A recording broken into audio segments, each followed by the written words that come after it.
Well, folks, welcome. Another edition of Rimshots with Sean. I'm here with, so it's funny, we had our Barstools segment last week, and this guy lit the Facebook page up last week, Mr. Doug Mackay. Thanks for doing this. No problem. So we're in Doug's wonderful, I guess we call it rehearsal room slash jam room. In teaching studio. Okay, so talk about that. What goes on here? Well, Mackay Music Studio, I give drum lessons here. Anybody from 7 years old to however old you are. Right on. So how many students do you have right now? Well, pandemic, not that many, about half. Usually around 30. Okay. Yeah. So that must keep you busy. Is that like a 7-day-a-week thing, or? No, I teach to do 4 days. Okay. Yeah, put them on 4 days. Right on. And you're obviously always looking for students.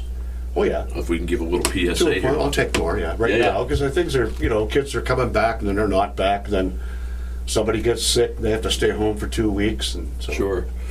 So you mentioned anyone from 7 to 70. So I mean, and 30 kids. So how long are your lessons when you do them?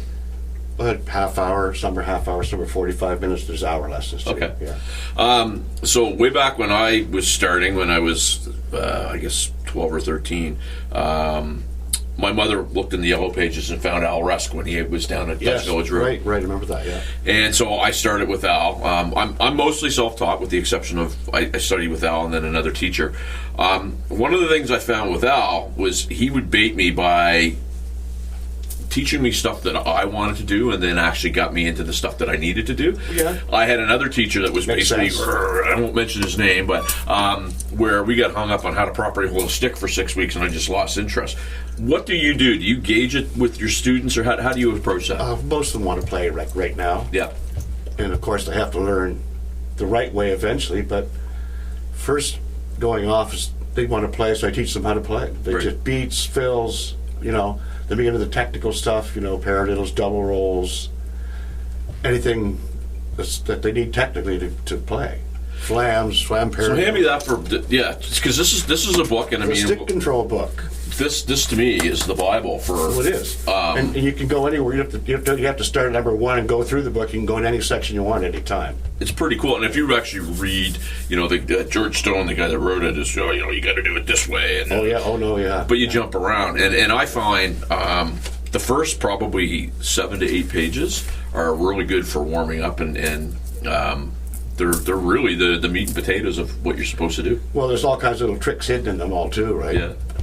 People go, why would you do that? Well, you might have to sometime. Well, what? That's a good point, right? Save yourself. That's a good point, because I remember when I wasn't doing that, you get into kind of around the kit, and it's like, oh, what's going to happen? Well, maybe my left hand can do something that my right hand was doing. A little mistake, and you always double it up and get back in. Well, that's it, eh? And what is it? You do it once, it's a mistake. You do it twice, it's jazz. Could be jazz, right? Right on. I've played lots of jazz. Yeah. Well, not jazz bands, but lots of jazz when I'm playing. Oh, absolutely, right. And it's like Jackie Smith says: the more they drink, the better we sound. So it's all good. So how long have you been doing lessons here? 13th year now. Okay, 13th year, and it's and again, I want to start this up getting you a little plug. Mackay Music Studios over on Cork Street. So if anybody wants to look you up to take you up on lessons, how do they do that? Well, I'm on Facebook, Mackay Music Studio page, Kijiji. Okay. Perfect. So look him up. You won't be disappointed. So one of the things when I posted the Barstools, it was really, I knew it. I've known you for years, but just everybody's like, all the bands Doug's played in. And I've been around for a long time. Well, so go through the resume of who you. Obviously, everybody would know you through Oakley, but. Well, Horse before that in Oakley. We were all kind of friends, Soma and Horse in bands, so when things kind of went haywire with each band, we connected a bit. Right. Went down to Halifax, Richie and I. Right. And then Oakley, and then, after that we did a whole mishmash of things. Played with Sharon Burry for a couple of years. Joe Murphy for 10 years. Yeah, I do remember that, because you were working at Buckley's when I reconnected with you, and you were kind of in the middle of that gig. Yeah, my only job I ever had. Yeah. Well, hey, man, it's pretty cool that it was a good job. It was fun. The boss was great. Everybody was great, except they went bankrupt. So no, didn't that more jobs? Yeah, but didn't that eventually become that drum studio that was down at the end of Barrington Street? I remember there was a drum studio down there by Maritime Beauty. It was I don't know that. Strictly drums, and basically he had the rights to DW. He was the only guy in this area. Oh, that's was it the same guy? Bob Goudreau. No, okay. Different guy altogether. Okay. Ken Foote on Buckley's, different guy. Yeah. Okay, right on. Yeah. And obviously, I bought my first. Well, that's not true. My first set of drums I bought from Al. My second set of drums I bought through Al. But then Dave Skinner was my guy down at the old Buckley's on Gottingen Street. And you would have been kind of running in the same circles as Dave back then, correct? Yeah, pretty well. I mean, Dave and I have been playing. We met back, and I played in Horsey, played in Jack guitar. Right on. Pat Rowley and Wayne King, I think, played guitar. Yeah, a long time ago.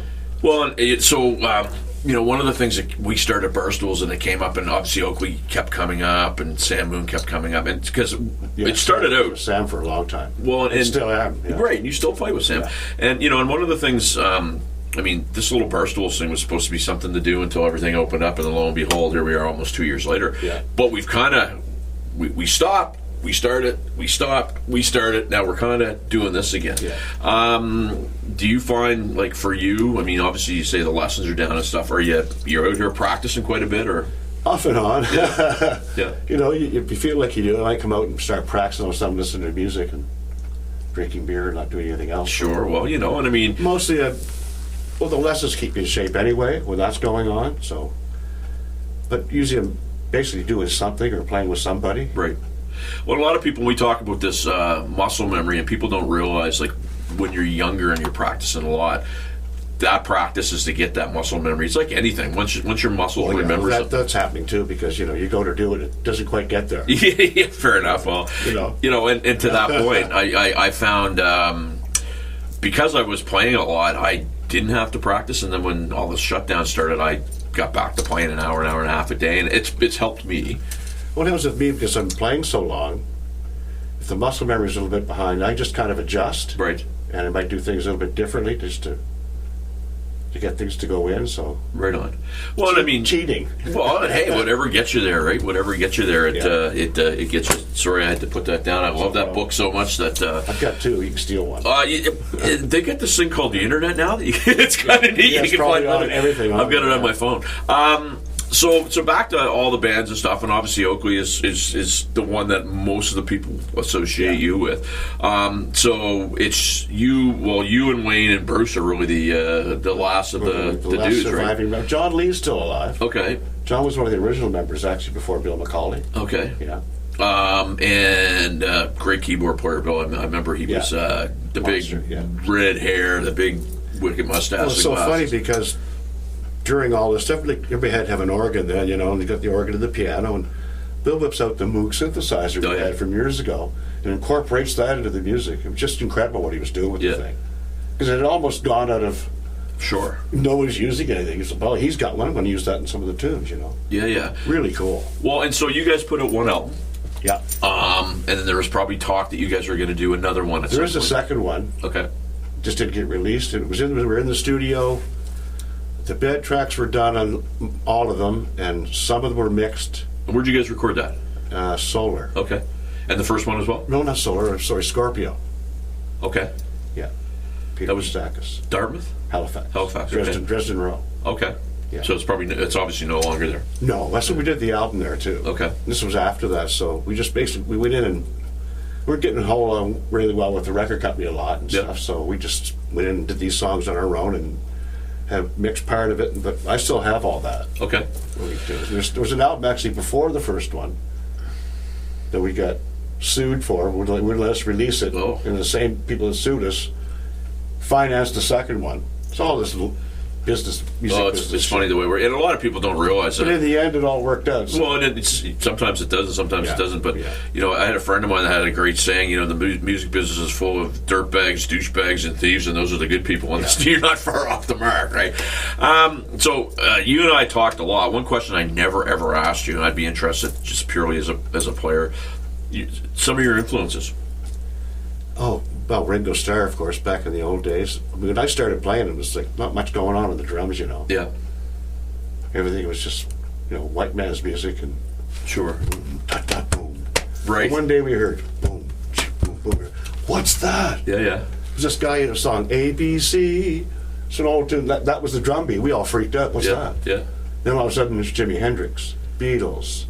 Before that, but in just You know, so Mitch Mitchell, John Bonham, the guy from Jethro Tull, I forget his name. Oh, yeah, he's good. Just too cool. And then the guy, Bartholomew, after him. Yep.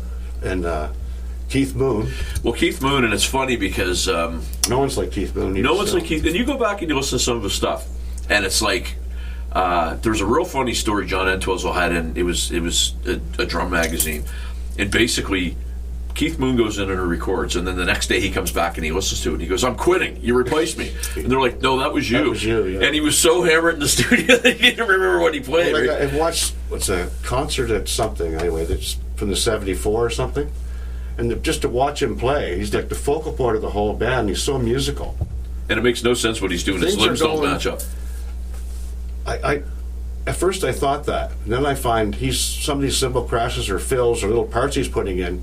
He's playing off the other musicians, and I'm going to play that rhythm when he plays the bass. I'm going to play that rhythm when he sings that vocal phrase. Just bizarre, right? So here's what we're going to do. Right? We're going to stop this segment. We're going to do another segment. I want to carry on with this because you touched on something really interesting, and we'll be back with Rimshots next episode.